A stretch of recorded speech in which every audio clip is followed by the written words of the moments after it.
Lagyan po natin ng apoy hanggang sa mag-dry po siya dun sa ilalim. 135 grams chicken. Pahaba. A pinch of salt, pinch of white pepper.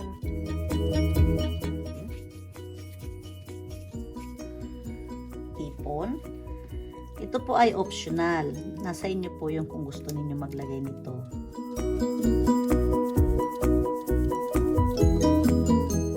Cornstarch. Yan, kita niyo po yan. Nalilinis po niya yung hipon. Hugasan po. White pepper din po. Ang po ng patis. Sesame oil.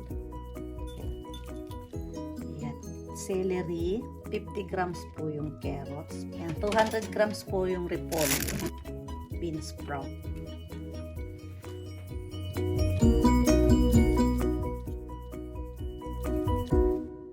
Ito po ang gagamitin kong sotanghon.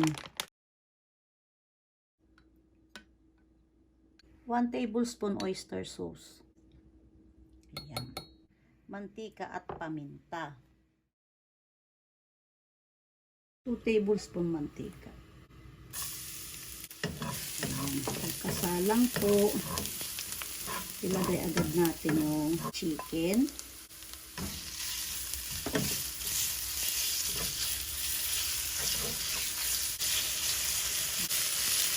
Ang dali lang po ang paggusa nito. Malakas lang po yung apoy. Isasabay ko na po ang hipon. Lagyan po natin ng konting simpla. Pinch of paminta. Pancit canton powder. 1/2 teaspoon lang po. Okay na po ito. 3 tablespoon mantika po.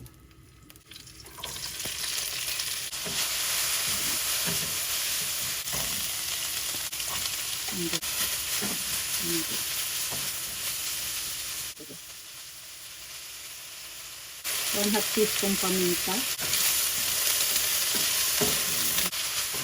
Bilis ko lang po ginigisa. 750 po na tubig na mainit. Soy sauce at oyster sauce. Konti lang po. 1/4 na lang. Sitas. Yan po ang magbibigay ng lasa.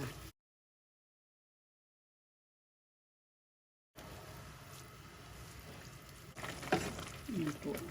Akala nyo po masyadong maraming sabaw. Dito po sa Japan, ang sotanghon po, makunat po yung kanyang pancit. Pwede po tayo magdagdag ng konting mantika.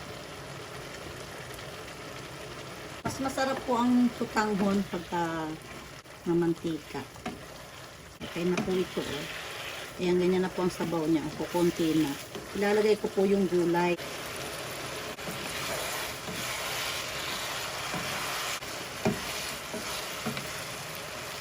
Tingnan niyo po. Ang bilis matuyo.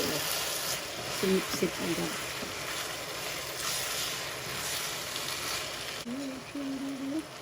Dadagdag po ako ng toyo. 1 tablespoon toyo po.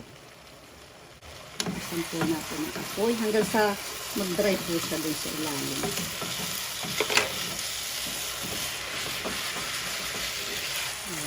Okay na po ito.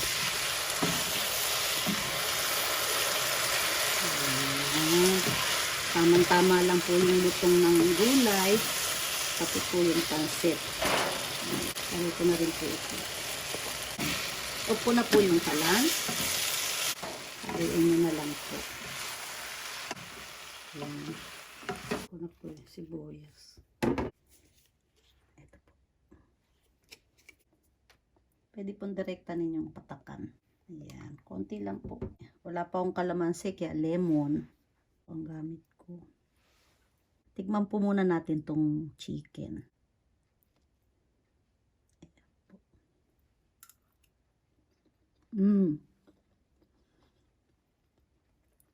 Tama-tama po yung lambot ng chicken. Ang dami. Itadakimasu. Ang sarap po.